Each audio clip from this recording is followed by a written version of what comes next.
وأصحابه أجمعين. اللهم صل على سيدنا محمد وعلى آل سيدنا محمد كما صليت على إبراهيم وعلى آل إبراهيم في العالمين إنك حميد مجيد. قال الله تبارك وتعالى في كلامه المجيد: أعوذ بالله من الشيطان الرجيم. بسم الله الرحمن الرحيم. لله ما في السماوات وما في الأرض وإن تبدوا ما في أنفسكم أو تخفوه يحاسبكم به الله فيغفر لمن يشاء ويعذب من يشاء والله على كل شيء قدير.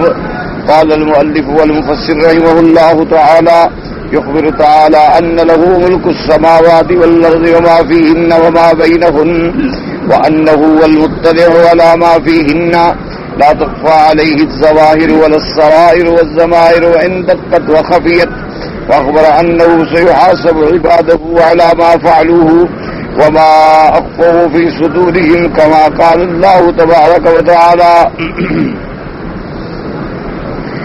اللہ تبارک و تعالیٰ نے ان آیات میں ارشاد فرمایا ہے کہ للہ ما فی السماوات وما الارض، اللہ ہی کے لیے ہے جو کچھ آسمانوں میں ہے، جو زمینوں میں ہے. وَإِن تُبْدُوا مَا فِي أَنفُسِكُمْ، تم ظاہر کرو جو تمہارے جیوں میں ہے یا چھپاؤ. یحاسبکم بہ اللہ، اس پر حساب لیں گے اللہ تبارک و تعالی. فیغفر لمن یشاء، بس مغفرت فرمائے جس کی چاہیں. ویعذب من یشاء، اور عذاب دیں جس کو چاہیں.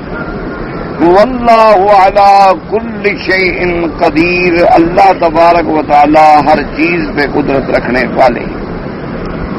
جیسا آپ نے الحمدللہ آیات سابقہ میں اور دروس ماضیہ میں پہلے احکام پڑھے تھے ربا کے متعلق کہ اللہ نے ربا کو حرام کیا، تجارت کو حلال کیا. سود بجمیع انواعہ، اس کی جتنی قسمیں ہیں، جتنے نام بدل لیں، سود حرام ہے، حرام ہی رہتا ہے، کبھی حلال نہیں رہتا. اس میں کوئی لاکھ بہانے بنائے، لاکھ تعویلات کرے، لاکھ تعویلات کے سہارے لے، اس کا اللہ کے ہاں کوئی فائدہ نہیں ہے. اللہ نے جس چیز کو حرام فرما دیا وہ حرام. کیونکہ عقل تو بہرحال ایک ایسی چیز ہے کہ بہانے بناتی ہے. عقل جو ہے وہ بہانے بھی بناتی ہے، وہ اس پر اپنے آپ کو مطمئن کرنے کے لیے جھوٹی سچی دلیلیں بھی گھڑتی ہے. لیکن مسلمان کا یہ کام ہے کہ اللہ نے فرمایا حرام حرام بس. پہلے آپ نے یہ مسئلہ پڑھا کہ سود جو ہے وہ حرام، اور جن جن چیزوں میں سود کا شبہ بھی ہو سکتا تھا شریعت نے اس کا بھی دروازہ بند کر دیا. کبھی سونا ہے، چاندی ہے، جو ہے، گندم ہے، کھجور ہے، انگور ہے، ان چیزوں کو بالکل اپنی قیمت سے خریدیں، بیچیں، ان میں ادھار بھی نہ کریں کہ شائبہ ہے کہ سود بن جائے.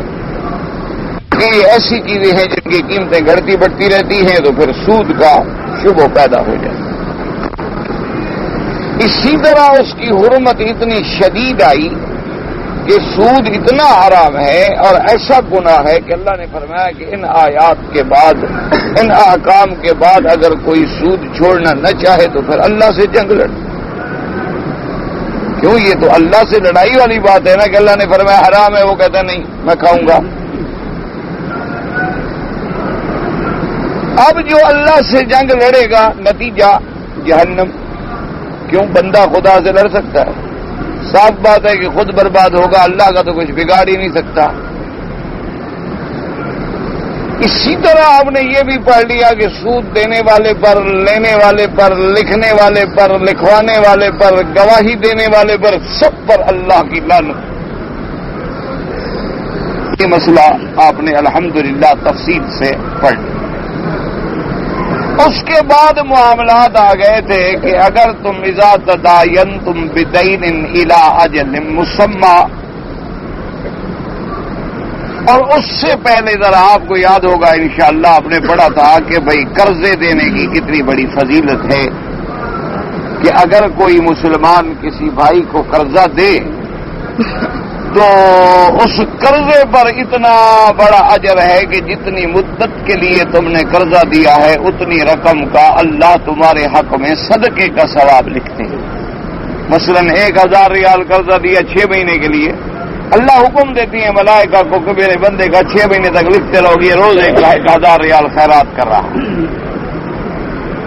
یہ کیوں بیان فرمایا تھا کہ فوراً دماغ میں آتا تھا نا کہ سود حرام ہے تو پھر معاملات کیسے چلیں گے؟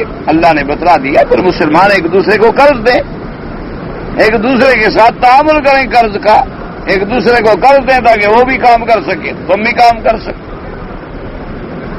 اور اس کے بعد یہ حکم تھا کہ اگر قرض دیا جائے اور آدمی آگے غریب ہے، اس نے وقت پر قرضہ تمہیں ادا نہیں کیا تو شریعت نے حکم جاری کر دیا کہ اس کو مہلت دے، اور جتنی عرصے تک تم میرے بندے کو مہلت دو گے میں تمہارے کھاتے میں دگنا صدقے کا ثواب لکھتا چلا جاؤں۔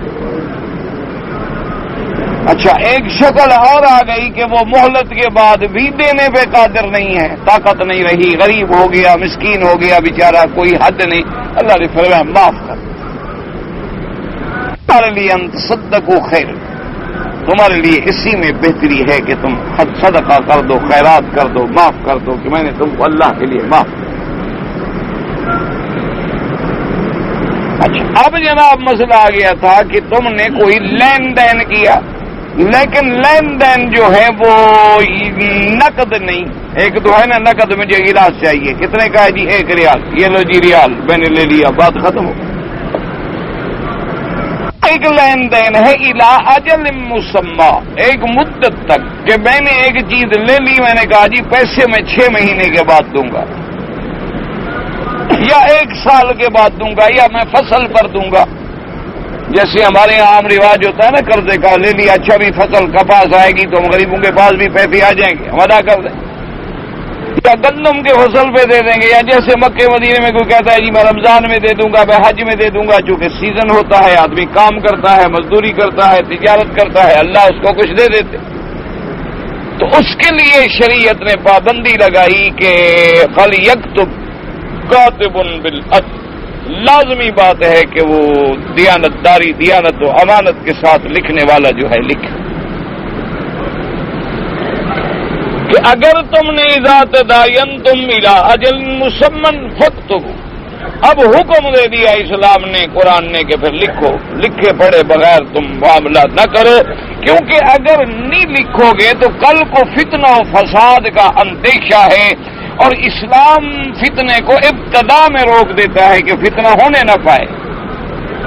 اسلام کا ایسا نظام عدل ہے، وہ یہ نہیں کرتا کہ پہلے تم لڑو مرو پھر مقدمے کرتے رہیں گے پھر فیصلہ سنائیں گے، جب تک خاندان تباہ ہو جائے پھر ہم عدل کریں گے۔ فرماتے ایسے حالات پیدا کرو کہ جھگڑا ہو ہی نہ،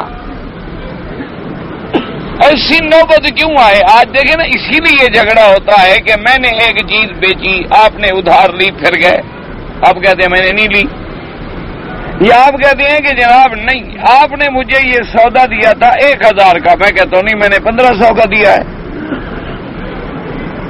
تو اگر تحریر موجود ہے تو جھگڑا ختم، فتنہ فساد ختم۔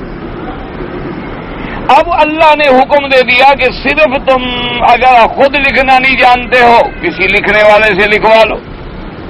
اب دوسرا حکم آپ نے یہ پڑھا تھا کہ وَاسْتَشْهِدُوا شَهِيدَيْنِ مِن رِّجَالِكُمْ، کہ جب تک لکھنا ہو، معاہدہ ہو، تحریر ہو تو صرف تحریر ہی کافی نہیں ہوگی بلکہ 2 گواہ بھی ہوں۔ بعض اوقات یہ ہے نا جی کہ آپ نے یہ اپنی قلم سے تحریر ہے، چلو پھر وہ بھی کوئی دلیل تو ہے کہ بھئی اس نے اپنی قلم سے لکھا ہے، لیکن مثلا میں پڑھا لکھا نہیں، تحریر لکھی ہے انہوں نے، میں نے اوپر ایسے انگوٹھا مارا ہے 10 رت مار دی، میں نے کہا کہ پتہ نہیں جی میں تو پڑھا ہوا تھا نہیں، اس نے پتہ نہیں کیا لکھ دیا۔ یا اس لکھنے والا جو تھا جی میرے مخالف تھا اور اس سے مل گیا ہے اور میں نے تو لیا تھا 2000 کا سودا ہے لکھ دیا 1200 2500 اس لیے اسلام نے فرمایا وَاسْتَشْهِدُوا شَهِيدَيْنِ مِن رِجَالِكُمْ، لازمی بات ہے کہ تحریر پر تم 2 گواہ بھی رکھو تاکہ اللہ معاف کرے تحریر کے بعد بھی اگر مدعا علیہ جو ہے وہ انکار کرتا ہے تو گواہ موجود ہے تاکہ پھر فتنہ نہ ہو۔ اگر تمہیں 2 گواہ نہ ملے مرد تو کیا کرو؟ فَإِن لَّمْ يَكُونَا رَجُلَيْنِ فَرَجُلٌ وَامْرَأَتَانِ، ایک مرد اور 2 عورتوں کی گواہی رکھو، کیونکہ 2 عورتیں ہوں گی کسی کو بات بھولے گی دوسری یاد دلا دے گی، عورتیں عام طور پر بھولنے میں مردوں سے زیادہ کمزور واقع ہوئی، اور جب 2 عورتیں ہوں گی تو ان کا عصمت و عزت کی بھی حفاظت ہوگی، کوئی ان پہ الزام نہیں لگا سکے گا۔ اچھا، اب اللہ نے لکھنے والے کو بھی حکم دے دیا کہ بھئی تم اگر لکھنا پڑھنا جانتے ہو ولا یاب الشہداء، لکھنے گواہوں کو بھی حکم دے دیا کہ تمہیں گواہی کے لیے بلایا جائے تو خبردار انکار نہ کرو، گواہی دو، اگر تم گواہی نہیں دو گے تو نظام عالم تباہ ہو جائے گا۔ ہر آدمی اپنا جان بچانا چاہے جی میں کیوں گواہی دوں، تو پھر مقدمات ثابت کیسے ہوں، فیصلے کیسے ہوں؟ اور اللہ نے ہمیں بھی یہ حکم دے دیا کہ جیسے گواہی چھپانا جرم ہے تم بھی بلا وجہ گواہوں کو تنگ نہ کرو، روزانہ پیشی پہ بلاتے رہو، روزانہ بلا رہے ہو پیشی پیشی پیشی پیشی، آج جناب فلاں جگہ پہنچو، آج فلاں جگہ پہنچو، اس کا مطلب ہے کہ گواہ آنا چھوڑ دیں، جان چھوڑیں، ہر آدمی کے کام ہے۔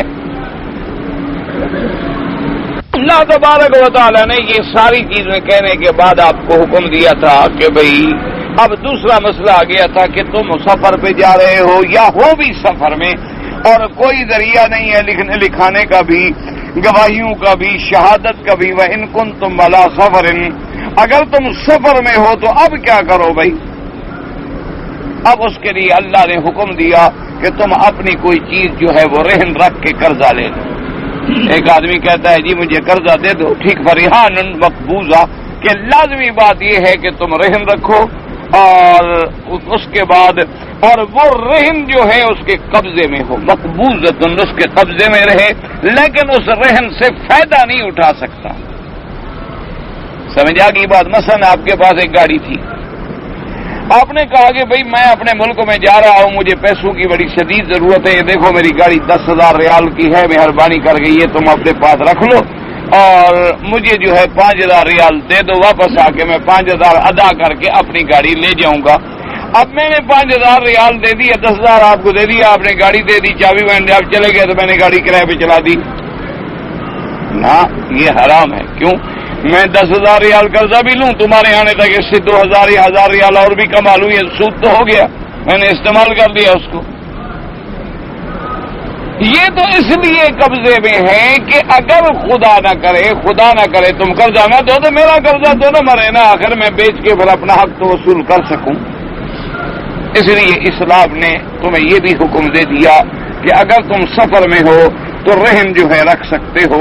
اچھا یہ بات بھی ہے کہ یہ تو اتفاق تھا نا سفر کا، اگر کوئی بغیر سفر کے بھی رہن رکھنا چاہے تو رکھ لے، جیسے کہ میرے آقا نے سرکار مدینہ نے صلی اللہ علیہ وسلم، اللہ کے کروڑوں صلاۃ و سلام ہوں میرے آقا پر، آپ نے اپنی زرہ مبارک جو تھی، زرہ ہوتی تھی اپنا پہنتے تھے جنگ کے دنوں میں تیر تلوار سے بچنے کے لیے، آپ نے ایک یہودی کے پاس امانت رکھی تھی اور آپ نے گھر کا کچھ سامان لیا تھا۔ اصل بات یہ یاد رکھا کریں ہمیشہ کہ ایسے واقعات جہاں بھی آتے ہیں تو میرے آقا سرکار مدینہ صلی اللہ علیہ وسلم خاتم الانبیاء والمرسلین، آپ کا مقصد جو تھا وہ تعلیم تھی، سمجھ آ رہی بات؟ تعلیم تھی کہ تاکہ امت کو سبق ملے، ورنہ حضور کو کیا ضرورت تھی؟ اللہ سے دعا مانگ لیتے تو آپ کے لیے سارا سونا چاندی ہو جاتا، اللہ تبارک و تعالیٰ سے دعا مانگ لیتے تو اللہ پاک آسمان و زمین کے خزانے کھول کے آپ کو عطا فرما دیتے، کیا مشکل تھی؟ لیکن امت کو کون سکھاتا کہ بھئی امانت رکھنی ہے، رہن رکھنا ہے، لین دین کرنا ہے، ادھار کرنا ہے؟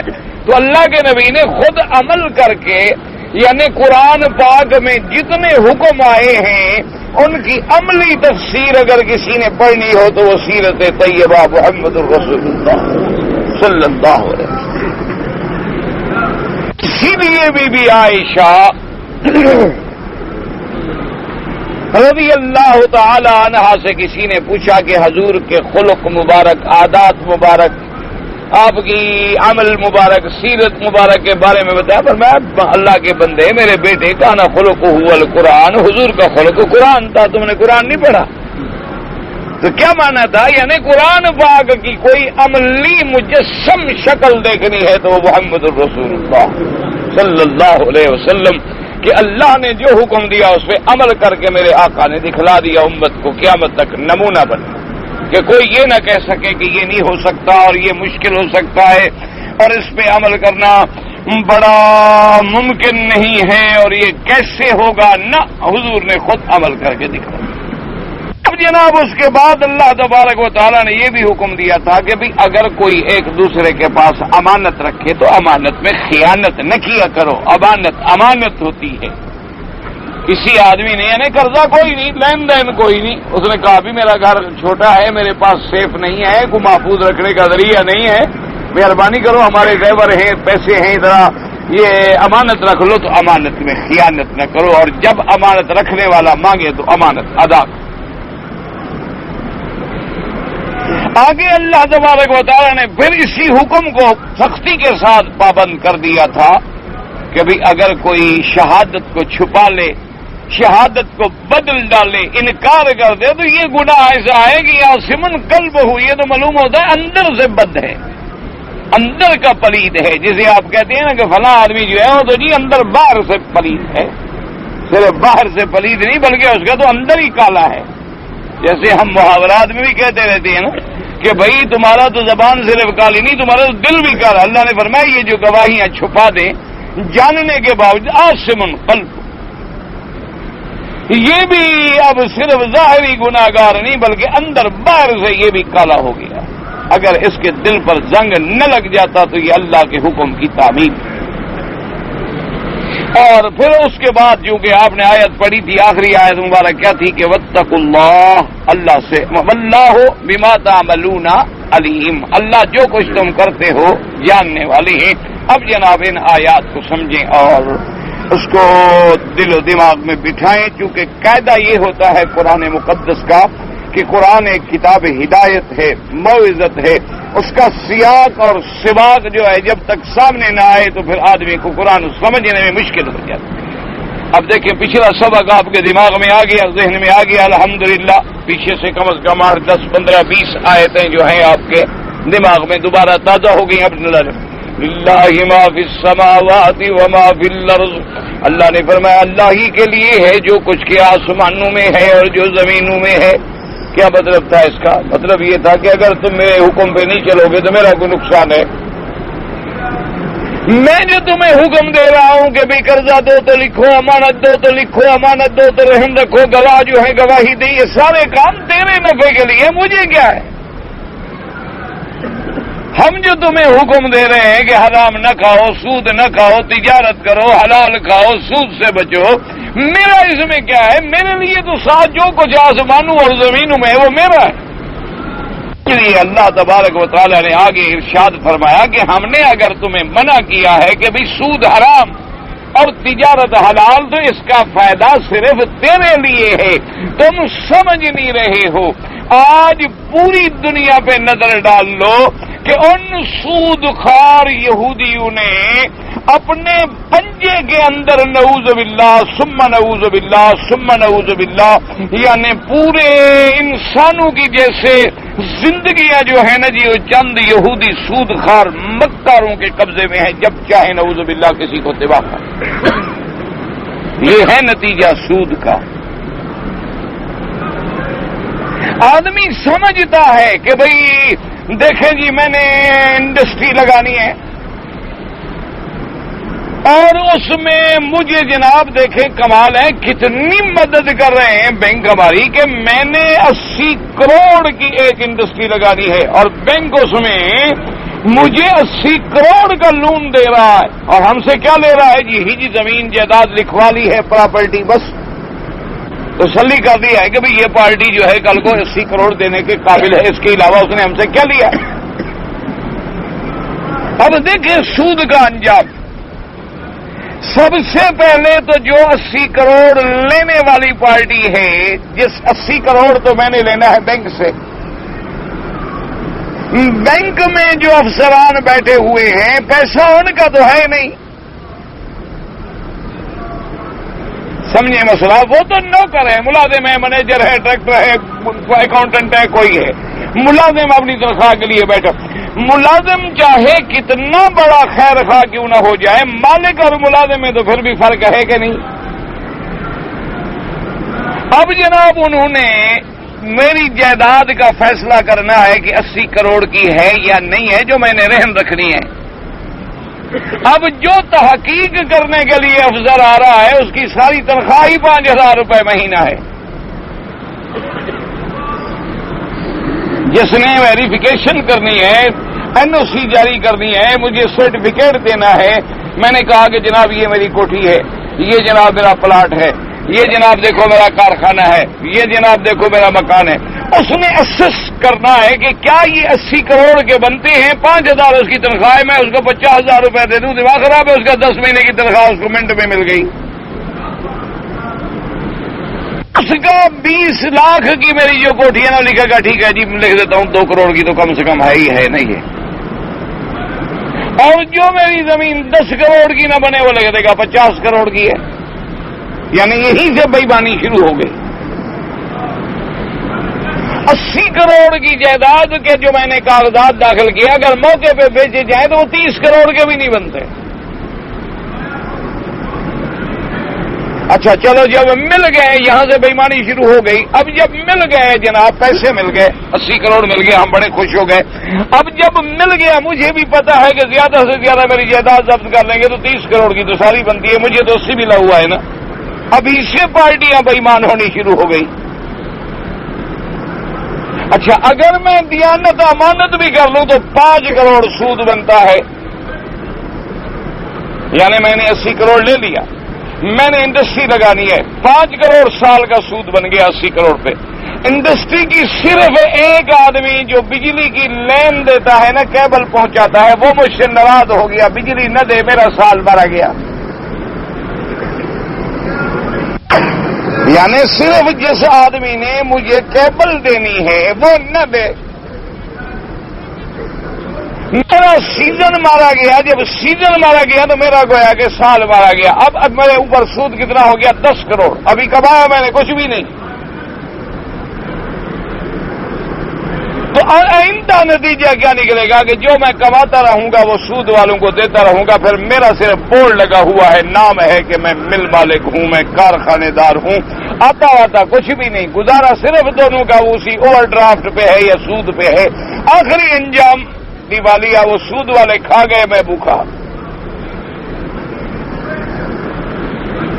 یہ تو صرف ایک، یعنی آپ نے دیکھا ہوگا نا جیسے آدمی جاتے ہیں نا بازار میں، وہ کہتے ہیں کہ جناب اگر تمہارا اس گلاس پہ ہم نے انعام رکھا ہوا ہے 10,000 کا، تم خریدو. اگر تمہارا وہ نمبر نکل آیا نا 10,000، بڑے خوش ہو کے لوگ بھاگ پڑتے ہیں خریدنے کے لیے. تو جی دیکھو 1 ریال پہ 10,000 مل جائیں گے، لیکن اگلے پاگل ہیں کہ 10,000 تمہیں دے دیں گے.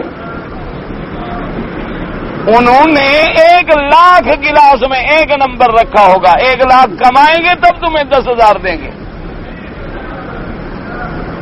اپنے گھر سے دماغ خراب ہو گیا دکاندار کا. جو آدمی کبھی کسی کو خیرات بھی نہیں دیتا وہ تمہیں 10,000 دے دے گا. کبھی تم اس سے جا کے خیرات تو مانگ کے دیکھو، تمہیں خیرات دیتا ہے. وہ خیرات کے جو 1 گروش دینے کے لیے تیار نہیں، اور باہر کار کھڑی کی ہوئی ہے. جی انعام، کس بات کا انعام؟ تم نے کوئی محنت کی ہے، تم نے کوئی دوڑ لگائی ہے، تم نے کوئی بازی جیتی ہے، کوئی محنت کر کے عمل کیا ہے کہ تمہیں انعام مل رہا ہے. اس نے اپنی چیزوں کو بیچنا ہے. اچھا بعض کیا کرتے ہیں کہ ان کے دکان میں 50 آئٹم پڑے ہوئے ہیں، 5 آئٹم پر وہ سیل لگا دیں گے کہ جناب یہ تو ہم 25% ڈسکاؤنٹ دے رہے ہیں اور باقی پہ 25 بڑھا دیں گے.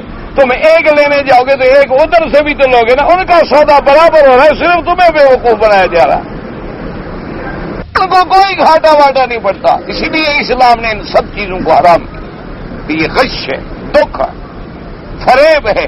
1,00,000 آدمی سے لوٹ لو اور ایک آدمی کو دے دو. تمہارے باپ کے ہیں جو تم نے ان کو انعام جاری کیا ہے. ہر آدمی نے اس لالچ میں یہ چیز خریدی تھی کہ مجھے انعام ملے گا، ورنہ وہ خریدنا نہیں چاہتا تھا. اس لیے علماء فقہا نے اتنا لکھا ہے کہ اگر مسجد مدرسے کا چندہ ہے اور ایک عالم ہے، مولوی ہے، خطیب ہے، واعظ ہے، اس کی زبان میں اللہ نے اثر رکھا ہے اور وہ ایسی تقریر کرتا ہے کہ لوگوں کو رلا دیتا ہے اور ان کی جیبوں سے پیسے نکال دیتا ہے، وہ دینا نہیں چاہتے تھے، اس کی تقریر نے ان کو متاثر کر دیا. فرما دیں یہ بھی جائز نہیں. علماء نے لکھا یہ بھی جائز نہیں. کیوں؟ وہ تو ان کی نیت تو تھی نہیں، بس اس نے ایسا چکر چلایا، ایسی باتیں کی کہ وہ شرمندہ ہو جائیں گے، کچھ نہ کچھ تو دینا پڑے گا ان کو. تو بغیر ارادے کے، بغیر ان کی نیت کے ان سے ایک عمل کرا لیا گیا. یہ تو ایسے ہوا کسی کو جیسے کوئی ہیپیٹائز کر لے، کوئی سحر کر لے، کوئی مسمرائزم کے ذریعے سے کوئی چیز نکال لے. علماء فقہا نے لکھا ہے کہ یہ بھی تقوی کے خلاف ہے. تم ایک چیز سامنے رکھ دو کہ بھی یہ مسجد ہے، مدرسہ ہے، یہ اس میں اتنے اخراجات ہیں، اللہ آپ کو توفیق دے تو اپنی خوشی سے دے دیں، السلام علیکم. نہ توفیق دے تمہاری مرضی، تم جانو تمہارا کام ہے. تو اللہ نے جو تم کہتے ہو نہیں جناب دو گے اور پھر ایک بچے کا 1 روپیہ دے دو اور ایک کمرے کا 1,00,000 دے دو اور ایک مصلی بیچو گے اور مسجد بیچو گے، پتہ نہیں کیا کیا بیچتے ہیں. مولوی صاحبان نے مصلی بیچے ہوئے ہیں کہ اس میں جناب 100 مصلی بنے گا، ایک مصلی کا ہے 1,00,000. تم اگر 1,00,000 دے دو قیامت تک یہ مصلی تمہارا ہو گیا. ایسی اٹریکشن، ایسی دلچسپیاں پیدا کرتے ہیں کہ وہ غریب دھوکے میں آ جاتے ہیں. تو یہ چیزیں بھی متقی لوگ جو ہیں، تقوی والے، اس کو جائز نہیں سمجھتے. وہ فرماتے ہیں کہ یہ بھی کسی کو اس کی نیت کے بعد. تو اس لیے سارے خلاصے کے بعد اللہ نے 2 لفظ فرما دی. فرمایا للہ ما فی السماوات والارض، اور یہ نہیں فرمایا کہ ما فی السماوات والارض للہ، بلکہ للہ مقدم کر دیا. کیوں؟ حصر ہو فائدہ ہوتا ہے، اس کو کہتے ہیں حصر. کہ وہ اگر کہتے ہیں آسمان و زمین اللہ کے لیے ہیں تو اس میں یہ ہو سکتا ہے اللہ کے لیے بھی ہیں، شاید کسی دوسرے کے لیے بھی ہیں، یعنی احتمال ہو سکتا ہے. جب یوں کہا جائے اللہ ہی کے لیے سب کچھ ہے تو اس میں حصر ہو جاتا ہے.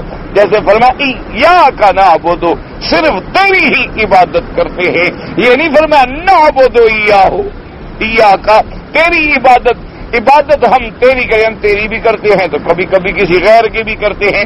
حصر کا یہ فائدہ ہوتا ہے کہ بند ہو گئی. تو اللہ نے فرمایا کہ للہ ما فی السماوات والارض. اب جناب یہ بھی آپ نے پورے قرآن میں پڑھا ہے کہ جب سماوات کا لفظ آتا ہے تو جمع آتا ہے،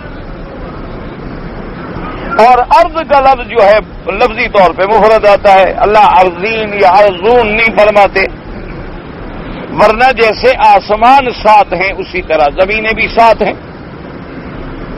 تو جہاں جہاں بھی آپ دیکھیں گے قرآن مقدس میں سماوات، سما آتا ہے لیکن قلیل.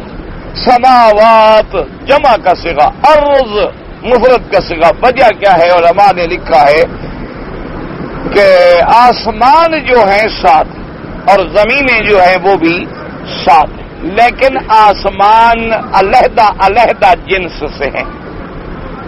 یعنی کیا معنی؟ مثلا یہ ہے کہ اگر ایک آسمان چاندی کا ہے تو دوسرا پیتل کا ہے. یوں سمجھ لیں، مثال علی سبیل المثال، بھئی ایک چاندی کا، ایک سونے کا، پیتل کا، پلاٹینم کا، ایسے جنس مختلف ہوتی گئی. لیکن زمینیں جو ہیں تو 7 لیکن جنس ایک ہے، ان کی جنس میں کوئی اختلاف نہیں. کیا مانا؟ جیسے ہم نے تو یہی زمین دیکھی ہوئی نا، یہ مٹی، نیچے بھی مٹی. جب جنس ایک ہے تو وہاں مفرد لفظ استعمال کر دیا جاتا ہے، اور الف لام جنس کے لیے ہے، یعنی جتنی زمینیں ہیں اس کے اندر جو کچھ ہے وہ بھی اللہ کے لیے ہے. اس لیے فرمایا للہ ما فی السماوات والارض، اللہ ہی کے لیے ہے جو کچھ کے آسمانوں میں ہے اور زمین. تو اب ہمیں سمجھ آ گئی بات کہ جب اللہ ہی کے لیے ہے، یعنی زمین و آسمان کا مالک اللہ ہے، تمام خزائن السماوات والارض کا مالک اللہ ہے، تو اللہ نے فرمایا کہ میرے بندے بات کو سمجھو، میں نے تمہارے لیے تجارت کو حلال کیا، سود کو حرام کیا، اس میں تیرا فائدہ ہے، مجھے تو کوئی ضرورت نہیں، میرے لیے تو سارے خزانے میرے لیے ہیں، مجھے کیا نقصان ہوگا؟ ساری دنیا سود خوار بن جائے، مجھے نقصان کوئی نہیں، ساری دنیا سود چھوڑ کے حلال پہ آ جائے، مجھے نفع کوئی نہیں، میں تو خالق مالک ہوں، میں نے تو حکم دے دیا، عمل کرو گے تیرا نفع، نہیں کرو گے تیرا۔ یا میں نے تم سے کہا ہے کہ سود حرام ہے اور تجارت حلال ہے، میں نے کچھ لینا ہے بندوں سے؟ میں نے تو سب کو دینا ہے، لینا کسی کے لیے نہیں ہے، یہ تو جھوٹے خدا ہیں جو لیتے ہیں، سچا خدا ہے وہ تو سب کو دینے والا ہے، یہ تو جھوٹے بھگوان ہیں جو دودھ بھی بندوں کے ہاتھ سے پیتے ہیں۔ جو بندوں کے محتاج ہوں، دودھ کے محتاج ہوں، چمچ کے محتاج ہوں، یعنی پہلے تو پیتے نہیں، چلو تمہارا عقیدہ ہم نے مان لیا پیتے ہیں، ایسا بھی خدا ہے جو بندے سے ہاتھ سے دودھ پی رہا ہے، تو بچے سے بھی عاجز کا نکما ہو گیا، بچے کو بھی بوتل پکڑا لو، کم از کم خود تو پی لیتا ہے، تمہارا تو بھگوان اتنا پاگل ہے کہ خود بھی نہیں پی سکتا۔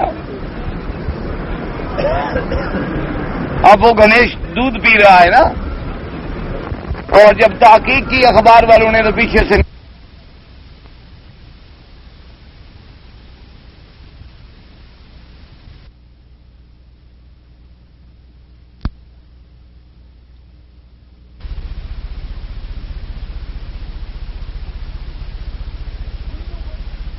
ہندو خوش ہے جناب دودھ پی رہا، پاگل قوم اس کا کیا، اب اللہ کو چھوڑ دو گے تو پھر یہی ہو، سانپوں کا سجدہ، کبھی بچھو کا سجدہ، کبھی سورج کا سجدہ، کبھی چاند کا سجدہ، کبھی بندوں کا سجدہ، کبھی زندوں کا سجدہ، کبھی مردوں کا سجدہ، بندہ قبر پہ کھڑا ہے سجدہ کر رہا ہے، حضرت داتا سمجھ رہے ہو، داتا تو خود مر گئے، تمہیں کیا دیں گے؟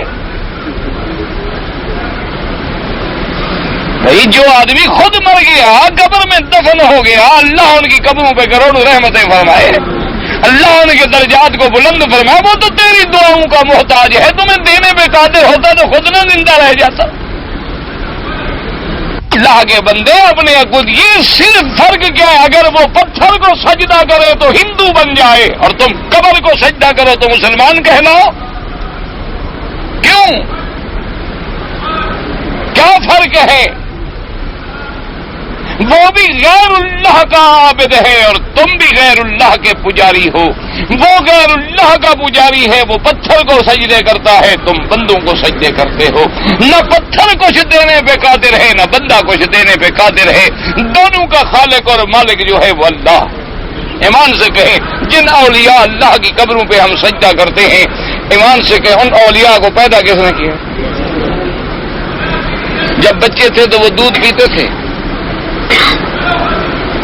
اپنی ماں کے محتاج تھے، ان کو اپنے والدین نے اٹھایا، پالا پوسا، پڑھایا، مدرسوں میں بھیجا، اساتذہ کے محتاج تھے، علم کے محتاج تھے کہ بغیر علم کے بس خود بخود ولی بن گئے ہیں۔ پیدائش میں بھی اللہ کے محتاج، ہر وقت جو اللہ کے محتاج، اور یاد رکھیں کوئی اللہ کا ولی کبھی کتاب میں عملاً قولاً تحریراً نہیں لکھ کے گیا کہ میری قبروں پہ سجدہ کرو، یہ سب ہمارے جاہلوں کی پیداوار ہے، اللہ کے اولیاء کا اس سے کوئی تعلق۔ وہ قیامت کے دن بھی انکار کر دیں گے کہ یا اللہ ہم نے ان سے نہیں کہا تھا بدبختوں سے کہ ہماری قبروں کو سجدہ گاہ بناؤ۔ جیسے کہ میرے آقا نے اعلان فرما دیا، فرمایا کہ لعن اللہ الیہود والنصارى، اللہ پاک یہود و نصارہ پہ لعنت کرے، اتخذوا قبور انبیائہم مساجدا، کہ انہوں نے اپنے انبیاء کی قبروں کو سجدہ گاہ بنا لیا، اللہ ان پہ لعنت کرے۔ تو اگر نبی کی قبر پہ سجدہ لعنت کا ذریعہ ہے تو ولی کی قبر پہ جائز ہے؟ اللہ اکبر، بس دعا کرو کہ اللہ ہماری ہدایت کے فیصلے فرما دے، ورنہ ہم راستے سے ہٹ گئے۔ ہر آدمی اپنے خواہشات نفس کے پیچھے چل رہا ہے، کسی کو پیر سے عقیدت ہے اس کے نفع نقصان کا بالغ پیر بن گیا، کسی کو نعوذ باللہ کسی جادوگر سے عقیدت ہے وہ جناب ساحر کے دروازے پہ بیٹھا ہے، کسی کو کسی نجومی سے عقیدت ہے وہ ہر وقت نجومی سے پوچھ رہا ہے جناب میرا ستارہ دیکھو میں کل کیا کام کروں کل کیا کام نہ کروں۔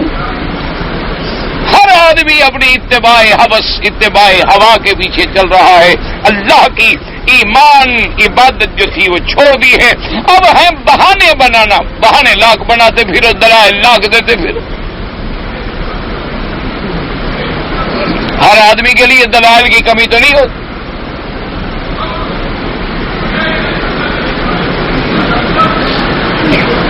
ابھی میں سفر میں تھا تو میں جلسے سے نکلا تقریر کے بعد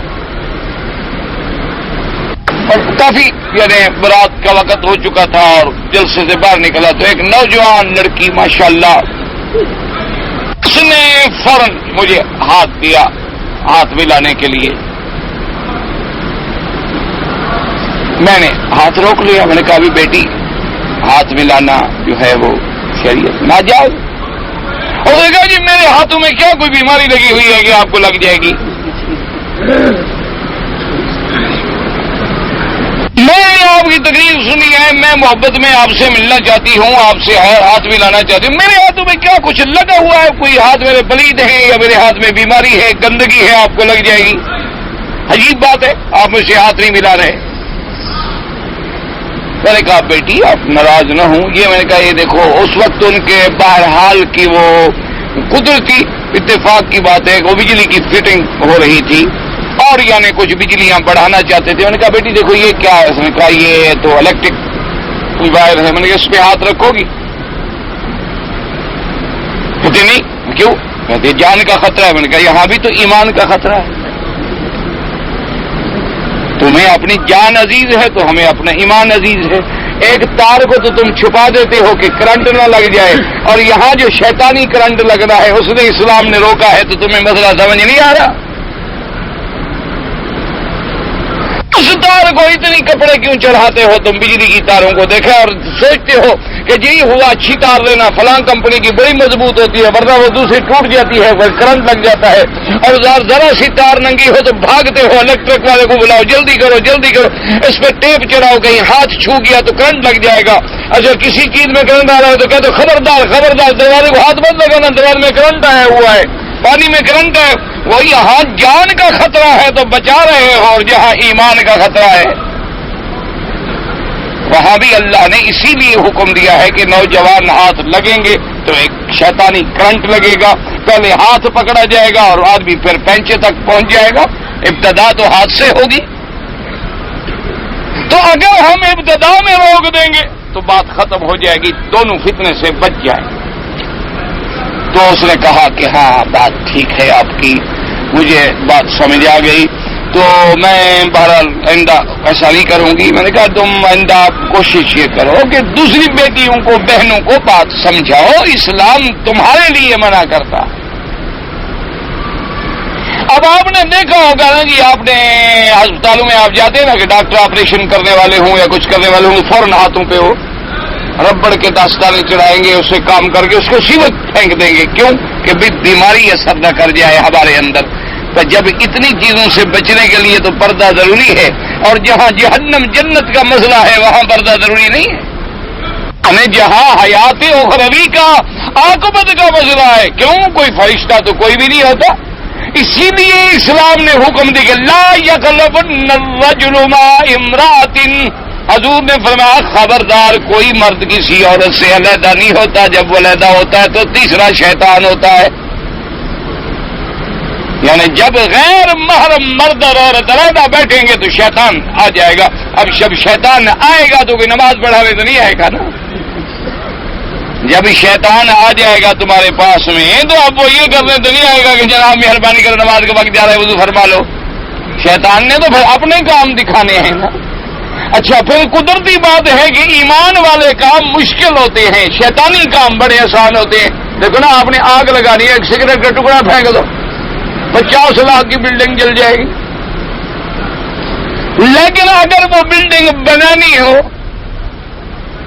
تو بنانے پر تو جناب سال ہا سال لگ جائیں گے اور کروڑوں روپے خرچ ہو جائیں گے، کیونکہ تو شیطان نے تو تخریب کرنا ہے نا، تیرے ایمان کو خراب کرنا ہے، تیرے بدن کو خراب کرنا ہے، تجھے جہنم میں آگ لگانے سے تو پھر چنگاری ہی لگانی ہے نا ذرا سی، جب چنگاری ڈال دی جلنا تو پھر آسان ہے، پھر تم جلتے رہو گے مرتے رہو گے۔ اس لیے اسلام نے پابندی لگائی، اسلام نے فرما دیا، اللہ نے ارشاد فرما دیا کہ خبردار سمجھ لو ہم جو حکم دیتے ہیں اس کا فائدہ تمہیں ہے، ہمیں تو کچھ نہیں، ہمارے لیے تو آسمانوں اور زمینوں کے خزانے ہمارے ہیں، ہمیں کیا ضرورت ہے ہم کہیں گے سود نہ کھاؤ اور تجارت کیا کرو اور یہ حرام ہے اور یہ حلال ہے، یہ سب تیرے لیے ہے کہ جب سے یہ دنیا سود کے چکر میں آئی ہے اب بندے نہیں ملکوں کے ملک جو ہیں ان سود خوار اداروں کے پنجے میں ہیں، کے پنجے میں ہے، گرفت میں ہے، اب جناب وہ تمہیں حکم دیں گے تم مانو گے، مجبور ہو، مقروض ہو، مقروض کیا کرے گا، اور قرضے سے تم نکل نہیں سکتے ہو، کسی شکل میں ایک دفعہ سود کا قرضہ لے لو صدیوں تک نسلیں تباہ، اولادیں بھی وہ قرضے دیتی رہیں گی، ایسا جکڑ دیں گے کہ جناب اللہ معاف کرے سال ہو گیا قرضہ نہیں دے سکے، سود بڑھ گیا، اچھا تمہاری کرنسی قیمت گر گئی، قرضہ بڑھ گیا، سود بھی بڑھ گیا، تمہارا مثلا 3 روپے کا ایک ریال، 1 لاکھ ریال دینا ہے تو پہلے 3 لاکھ دے کے جان چھڑا سکتے تھے، پھر 5 دے کے چھڑائے، پھر 8 دے کے چھڑاؤ گے، اب پتہ نہیں خدا جانے، ہمیں تو حساب کتاب نہیں آتا، سنا ہے کوئی اور بھی ہو گیا، تو جتنا وہ گرتا گیا اتنا تیرا قرضہ بڑھتا گیا، جتنی مدت بڑھتی گئی اتنا تیرا قرضہ بڑھتا گیا، اتنی سود بڑھتا گیا، تو نسلیں بک جاتی ہیں، آدمی نکل نہیں سکتا، اس لیے اللہ نے فرمایا ہم نے تمہارے لیے اس کو حرام کیا، ورنہ میرے تو سب کچھ میرا ہے، مجھے تو کوئی ضرورت ہے نہیں۔ اور آگے جناب فرمایا للہ ما فی السماوات والارض وان تبدوا ما فی انفسکم او تخفوه یحاسبکم بہ اللہ۔ اللہ نے فرمایا کہ یاد رکھو ایک تو مالک السماوات والارض میں ہوں، آسمانوں اور زمینوں کے خزانے میرے لیے ہیں، میرے ملک میں ہیں، میرے ملک میں ہیں، میرے تصرف میں ہیں، اور دوسری بات یاد رکھو جو کچھ تمہارے جی کے اندر ہے تم اس کو ظاہر کر دو یا ظاہر نہ کرو بلکہ دل میں چھپائے رکھو، چھپکے سے اس کام کو سر انجام کرنا چاہو یا دل میں ارادہ کر لو، نیت کر لو، تیرے ضمیر میں آ گیا، خیال میں آ گیا، فکر میں آ گیا، ابھی زبان پہ نہیں آیا، اللہ نے فرمایا میں سب جانتا ہوں، میرے آگے چھپا ہوا نہیں۔ اسی لیے جیسے کہ کافروں کا عقیدہ تھا، حدیث مبارک میں آتا ہے کہ کچھ کافر جو تھے بڑے بڑے اسی کعبہ شریف کے دروازے پہ کھڑے تھے اور ایک دوسرے سے کہنے لگے کہ بھئی اللہ میاں سنتا ہے؟ انہوں نے کہا ہاں سنتا تو ہے۔ اس نے کہا کیسے؟ اس نے کہا کہ جب ہم زور سے بولتے ہیں نا وہ تو سنتا ہے، اور جب ہم بات ایسا ایسا کرتے ہیں نا وہ اللہ نہیں سنتا، اس کا پتہ نہیں لگتا اس کو،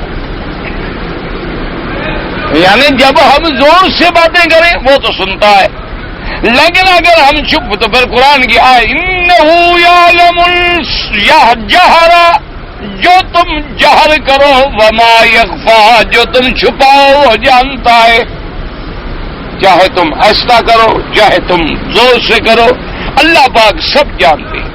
اسی لیے دوسری دفعہ اللہ پاک نے کئی مرتبہ یعلم خائنۃ الاعین وما تخفی الصدور، اللہ نے فرمایا تیری آنکھ جو خیانت کرتی ہے، کیا مانا گزرنے والے کو ایسے اندر ترچھی آنکھ سے دیکھ لیا، بدو کو پتہ نہیں لگا، لیکن اللہ فرمایا مجھے تو پتا ہے تم کیا خیانت، تیری آنکھ کیا خیانت کر رہی ہے مجھے پتا۔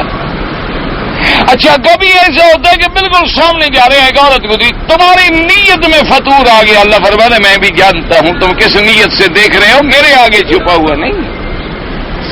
تم جب اس کو بیٹی سمجھ کے نظر ڈالتے ہو تب بھی میں جانتا ہوں، بہن سمجھ کے نظر ڈالتے ہو تب بھی میں جانتا ہوں، اور جب تم اس میں شہوانی اور حیوانی لذت کے تابع نظر ڈالتے ہو وہ بھی میں جانتا ہوں، اور خدا کی شان ہے پھر اللہ اپنے بندوں کو بھی کبھی کبھی ایسا مقام دے دیتے ہیں۔ حضرت عثمان غنی رضی اللہ تعالیٰ عنہ آپ بیٹھے ہوئے تھے کہ ایک آدمی آپ کی مجلس میں آیا. مجلس میں آنے کے بعد کچھ دیر بیٹھا اور چلا گیا. اس کے بعد آپ نے فرمایا کہ کیا ہو گیا پتہ نہیں لوگوں کو کہ لوگ اللہ معاف کرے گناہ کرتے ہیں, زنا کرتے ہیں اور اللہ سے نہیں شرماتے. تو بعد میں جب دوستوں نے بات کھولی تو انہوں نے فرمایا کہ اس انسان کی آنکھوں میں زنا کا اثر مجھے نظر آ رہا. یعنی اللہ معاف کرے, کبھی کبھی اللہ اپنے بندوں کو بھی اس مرتبے پہ پہنچا دیتے ہیں کہ گناہوں کے آثار جو ہیں وہ ان کے چہروں پہ پڑ لیتے ہیں, ان کی آنکھوں میں دیکھ لیتے ہیں, ان کو محسوس ہو جاتا ہے. بلکہ بعض علماء نے تو اس کی ایک آسان مثال دی ہے. انہوں نے فرمایا کہ یہ کوئی اتنی بڑی اس میں ولایت کی پیری بزرگی کی ضرورت نہیں ہے, بلکہ انہوں نے کہا بڑا آسان مسئلہ ہے. ایک عورت ہے یا مرد ہے, اس کی رات ساری تہجد پڑھتے ہوئے حرم میں یا مسجد میں یا گھر میں نماز میں گزر جائے, اور ایک آدمی کی رات عورت ہے یا مرد ہے زنا میں گزر جائے. انہوں نے کہا تم صبح کو دیکھ لو دونوں کے چہرے پر, ایک کے چہرے پر تمہیں لعنت برستی ہوئی نظر آئے گی, دوسرے کے چہرے پر تمہیں رحمت برستی ہوئی. ایک کھلی ہوئی بات ہے. انہوں نے کہا دیکھ لو کہ ایک آدمی جس کی رات گناہوں میں بسر ہو اور ایک آدمی جس کی رات عبادت میں بسر ہو, دونوں کے چہرے پر, عبادت والے کے چہرے پر صبح کو دیکھو گے کہ تازگی ہوگی, معصومیت ہوگی, شرافت کی ہوگی. چہرے پر دیکھو گے اللہ معاف کرے وحشت برستی ہوگی, لعنت ہوگی. اجڑا ہوا روکھا چہرہ چاہے کتنا خوبصورت کیوں نہ ہو, معلوم ایسے ہوگا کہ کوئی روکھا پھیکا ہے. اسی لیے آپ نے دیکھا نہیں ہے کہ اس قسم کی جتنی عورتیں ہوتی ہیں وہ لاکھوں روپے اپنے سنگار پہ خرچ کر دیتی ہیں. ان کو پتا ہے کہ لعنت نظر آ رہی ہے, کچھ تو چھپائے. پاگل تو نہیں ہو گئی نا, نظر آتا ہے. اور اسی طرح علماء نے بھی لکھا ہے اور بعض اللہ والوں نے بھی لکھا ہے, اللہ پاک علماء و اولیاء کی قبروں پہ کروڑ رحمتیں فرمائے, اور جو زندہ ہیں اللہ ان کو اور زیادہ سے زیادہ دین کی خدمت کی توفیق دے. اور یاد بھی آ گئی اتفاق سے بات, میں تو آج چونکہ سفر سے رات بہت لیٹ واپس آیا, مجھے پتہ نہیں تھا. ہمارے بھائی سید عطاء المنعم حضرت امیر شریعت سید اللہ شاہ بخاری رحمۃ اللہ علیہ کے اس بڑے صاحبزادے جو تھے وفات فرما گئے. ان کے لیے خصوصی دعا کریں تمام طالب العلم, تمام درس کے ساتھی. اللہ ان کی مغفرت فرمائے اور اللہ ان کے درجات کو بلند فرمائے, اللہ انہیں جنت الفردوس نصیب فرمائے, اللہ ان کے پسماندگان کو صبر جمیل عطا فرمائے. وہ ایک بہت بڑے باپ کا بڑا بیٹا تھا, امیر شریعت کا بیٹا تھا, اور خود بھی علم کا بادشاہ اور پہاڑ تھا.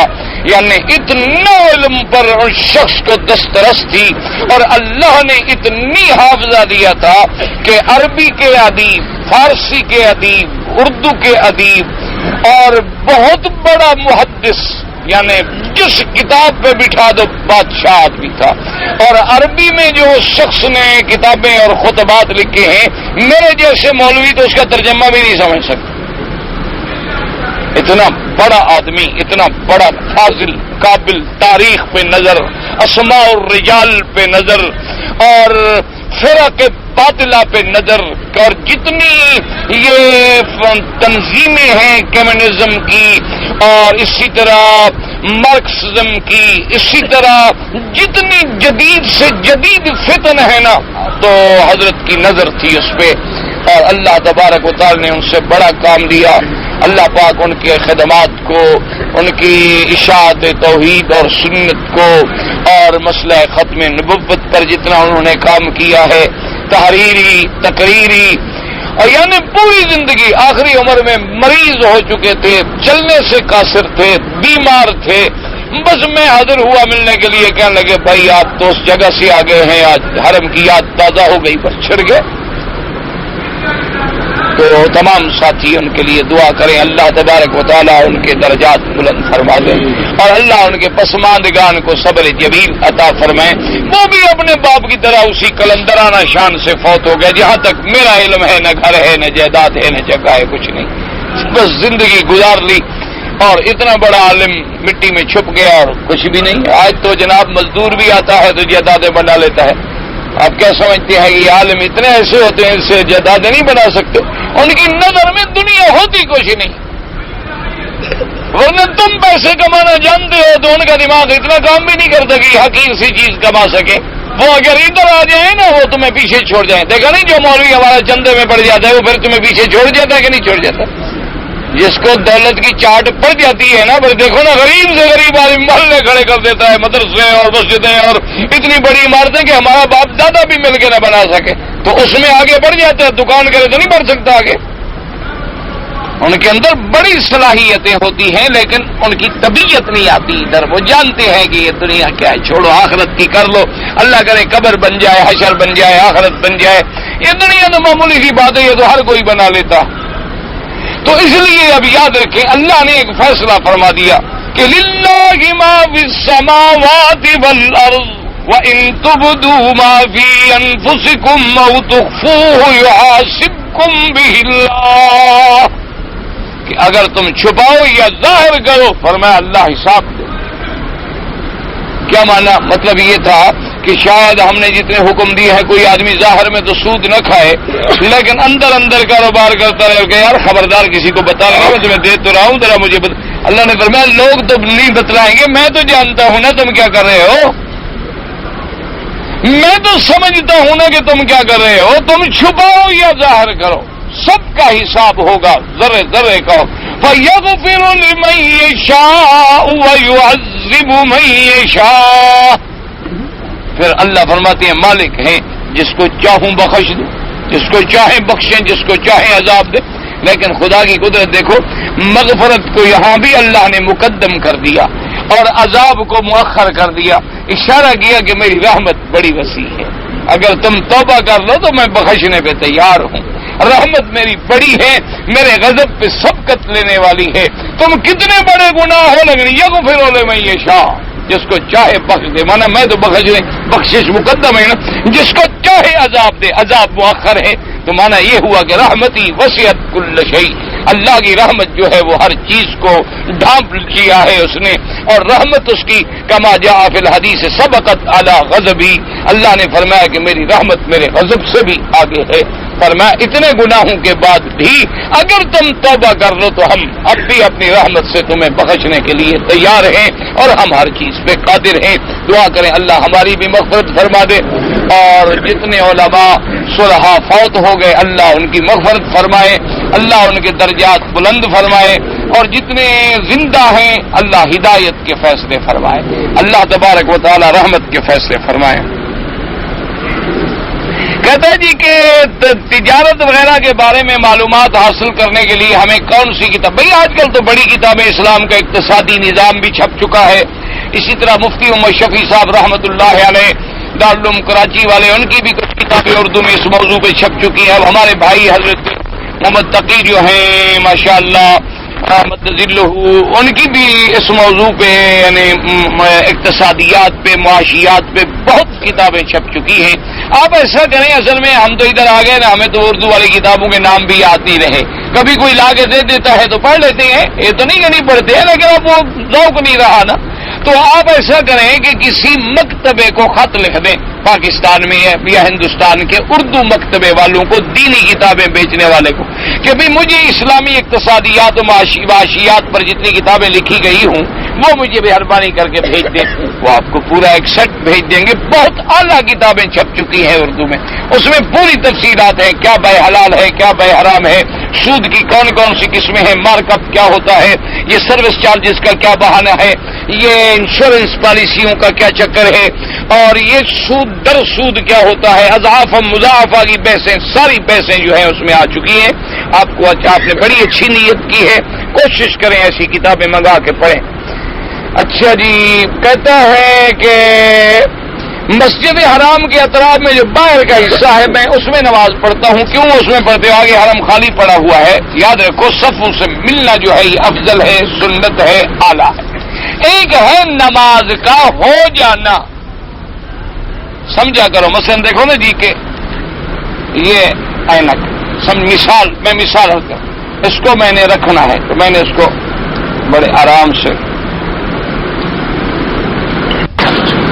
یہ رکھ دیا. ایک یہ ہے کہ میں نے رکھ تو میں نے اب بھی دی ہے،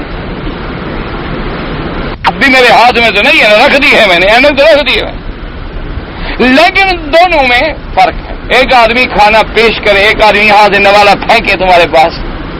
نماز تو سر سے اتر جائے گی, لیکن ہے وہی پھینکنے والی بات. سمجھ آ گئی؟ نماز کا فرض تو ادا ہو جائے گا, کیونکہ اگر اگلی صفیں تمہیں نظر آ رہی ہیں تو پھر نماز ادا ہو جاتی ہے. حتیٰ کہ امام مالک رحمۃ اللہ علیہ نے تو باقاعدہ اپنی کتابوں میں مثال ہی ایسی دی ہے کہ ولو علی جبل ابی قبیس, کہ اگر ایک آدمی ابی قبیس پہاڑ پہ کھڑا ہے, حرم کے مصلی اس کو نظر آ رہے ہیں تو نماز ٹھیک ہے. لیکن افضل صلاۃ یہ ہے کہ بشروطہا وحدودہا واوقاتہا وارکانہا, نماز کو کامل مکمل ادا کرو, اس کے ارکان کے ساتھ, شرائط کے ساتھ, وقت کی پابندی, اتصال صفوف کا, صفیں برابر ہوں, درمیان میں فرجہ نہ چھوڑیں, اور صف کے درمیان ایک صف سے زیادہ فاصلہ نہ ہو, اگلی صفیں مردوں کی ہوں, بعد میں بچوں کی ہوں, سب سے پیچھے عورتوں کی ہوں, تاکہ تب جا کر تمہارے لیے اس سب نماز کے سارے اثرات و ثمرات مرتب ہوں گے. ورنہ نماز تو ہو جائے گی, لیکن ہوگا ایسے جیسے کوئی بندہ لنگڑا ہے, کوئی بندہ کانا ہے, کوئی بندہ اندھا ہے. یہ نماز بھی ایسی ہوگی, کوئی لنگڑی, کوئی کانی, کوئی اندھی ہو تو گئی. ورنہ اب زندہ تو لنگڑا بھی ہے, اندھا بھی زندہ ہے, کانا بھی زندہ ہے, ماشاءاللہ کھا پی بھی رہا ہے دنیا میں. لیکن ہوگی وہ نماز ادا کب ہوگی؟ صحیح معنوں میں جب سنت کے عین مطابق. اللہ تمہیں بھی توفیق دے, مجھے بھی توفیق دے. کہتے جی کہ اگر نقد قیمت پر مثلا ایک چیز ہے کہ یہ جی نقد قیمت پہ ہے 10 ریال, ادھار پہ ہے 15 ریال, یہ سود بنے گا نہیں. لیکن شرط یہ ہے کہ بیچنے والا دونوں باتیں ظاہر کرے کہ بھئی نقد پہ لینا چاہتے ہو 10 ریال دے دو, چیز لے لو. ادھار پہ دینا چاہتے ہو تو پھر 15 ریال ہے. تم نے کہا نہیں میں ادھار پہ لیتا ہوں, تو گویا میں نے یہ چیز تمہیں 15 میں بیچی ہے, ہمارا سودا 15 میں ہوا ہے. سود کس بات کا؟ سمجھے مسئلے کو؟ تو میں چیز دے رہا ہوں نا بدل میں. سود تو تب ہوتا جب بدل میں کوئی چیز نہیں تھی. یہ تو گویا تم نے خریدی 15 میں. اچھا, اس میں فرق ہے. ایک آدمی کہتا ہے کہ میں تو صرف ادھار پہ بیچوں گا, نقد نہیں بیچتا, پھر حرام ہے. جیسے بعض لوگ رواج بنا لیتے ہیں نا, جی ہم تو کھاد جناب دیں گے, فصل پہ لیں گے ادھار. بھئی میں پیسے دیتا ہوں, نقد دے دوں گا, نہیں نقد میں نہیں بیچتا, پھر اس کا حرام. اس کا مطلب ہے وہ صرف اس سود کمانے کے لیے, اس نفع کو زیادہ حاصل کرنے کے لیے اس نے دکان کھولی ہے, نقد بیچنے کے لیے تو کھولی ہی نہیں. وہ کہتے ہیں نہیں جی آپ مالک ہیں, نقد لے لیں حضرت تو 100 ریال, ادھار لے لیں حضرت تو 110 ریال ہے. کیوں؟ پھر میرا تو 6 مہینے کے لیے حضرت کام رک گیا نا, میرا تو کام چل گیا, آخر میں نے بھی تو کچھ کرنا ہے نا, میں نے تو لوگوں کا پیسہ لیا ہوا ہے. تو دونوں اگر کہتے نہیں میں صرف ادھار بیچوں گا, پھر جائز نہیں.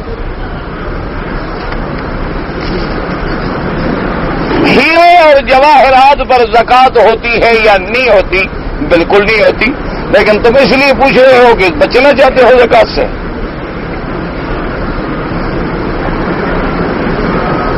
سنو, فرق اسی لیے آ گیا نا کہ ان تبدو ما فی انفسکم, ظاہر کرو یا چھپاؤ. ایک بندے کی نیت ہے کہ میرے گھر میں سونا پڑا ہے 1 کلو, 1 کلو بنتا ہے 80,000, تو ہر سال مجھے زکات دینی پڑتی ہے. 80,000 کا ایک ہیرا انگوٹھی لے کے پہن لوں, زکات بھی نہیں دینی پڑے گی, پیسہ بھی محفوظ ہو گیا. تو اللہ تو نیت کو جانتے ہیں نا, اللہ ہاتھ ہی نہ رکھے پہننے والا, پھر کیا کرو گے؟ پھر کیا کرو گے؟ ایک ہے مسئلہ کہ اگر تمہارے پاس کوئی ہیرے جواہرات ہیں تو ان پہ زکات نہیں, کیونکہ اللہ تبارک و تعالیٰ کے احکام ہیں معدنیات سے نکلی ہوئی چیزوں کے اور ان پتھروں کی چیزوں کے علیحدہ علیحدہ احکام ہیں. بہرحال زکات نہیں. جمعہ کے دن خطبہ پکڑتے ہوئے خطیب جو ہے اگر عصا پکڑے سنت ہے, ثواب ہے, نہ پکڑے تو یہ تو نہیں کہ خطبہ نہیں ہوتا. اور آج کل تو ہمارے آگے سپیکر ہوتا ہے, وہی عصا بھی بن جاتا ہے, یا ممبر کی لکڑی کو پکڑ لیا. اچھا, ہمارے یہاں رواج ہے کہ خطیب کا قد ہو نا 5 فٹ, عصا ہوتا ہے 8 فٹ کا. اب ہمارے یہاں سنت یہی رہ گیا, بڑا رنگین, بڑا خوبصورت, بڑا جناب اس پہ پھول وول بنے ہوئے, پتہ نہیں یہ کہاں کی سنت ہے. وہ خطیب آئے گا, اچھا آگے پیچھے چاہے پگڑی نہ باندھے, اس دن پگڑی کی سنت بھی یاد آ جاتی ہے, یہ تو ہے سنت. باہر نکلے گا, یہ بھی سنت, لکڑی بھی سنت, انگوٹھے بھی سنت. اللہ کے بندے, عصا ہاتھ میں رکھنا تو ہر وقت بھی سنت ہے, اور خطبے کے دوران رکھنا سنت ہے. اگر کوئی لکڑی جو بھی مل گئی پکڑ لو, یہ تھوڑا کہ قیمتی ایسے رنگین شنگین بنوا کے یہ تو وہی ہے کہ کسی نے تعزیہ کو رنگین کر لیا، کسی نے آسے کو رنگین کر لیا، کسی نے قبروں کو رنگین کر لیا. اپنے اپنے نفس کی تمنا اور خواہشیں ہیں، اس کی عبادت ہو رہی ہے. اللہ کے نبی کی سنت کی کو حضور نے کبھی یہ رنگین آسا پکڑا تھا؟ لکڑی مل جاتی، کبھی حضور تیر کمان پکڑ کے کھڑے ہو جاتے، کبھی تلوار پکڑ کے کھڑے ہو جاتے، کبھی آپ کے ہاتھ میں نیزہ مبارک ہوتا اسی کو پکڑ کے کھڑے ہو جاتے. بس جو چیز مل گئی الحمدللہ سنت ادا ہو گئی. کیا ہم مکھی مار سکتے ہیں؟ اگر اللہ نے آپ کو اسی کام پہ رکھا ہے اچھی بات ہے، تاکہ لوگ محفوظ رہیں. بہرحال مار سکتے ہیں، ہر موذی چیز کو مارا کریں. جی ایک دوست نے سود پہ قرضہ لیا ہے اور سود اس پر بڑھتا گیا، اب مصیبت میں ہے، وہ ادا نہیں کر سکتا. میں نے رقم رکھی تھی سیونگ اکاؤنٹ میں، میرا سود بنا ہوا ہے، تو کیا میں اس کا سود دے دوں؟ تم اس کو بغیر ثواب کے دے دو، وہ اپنی جان چھڑائے. ثواب کی نیت نہ کرو، تم وہ پیسے لے لو سود والے. بینک والوں کو نہ چھوڑو، کیونکہ وہ تو ہیں مگرمچھ آدم خور، وہ تو اور تمہارے پیسے کو حرام میں استعمال کریں گے. تم ان سے لے لو اور جو وہ دوست تمہارا مصیبت میں ہے اس کو دے دو، اور ثواب کی نیت نہ کرو. ثواب حلال پہ ہوتا ہے.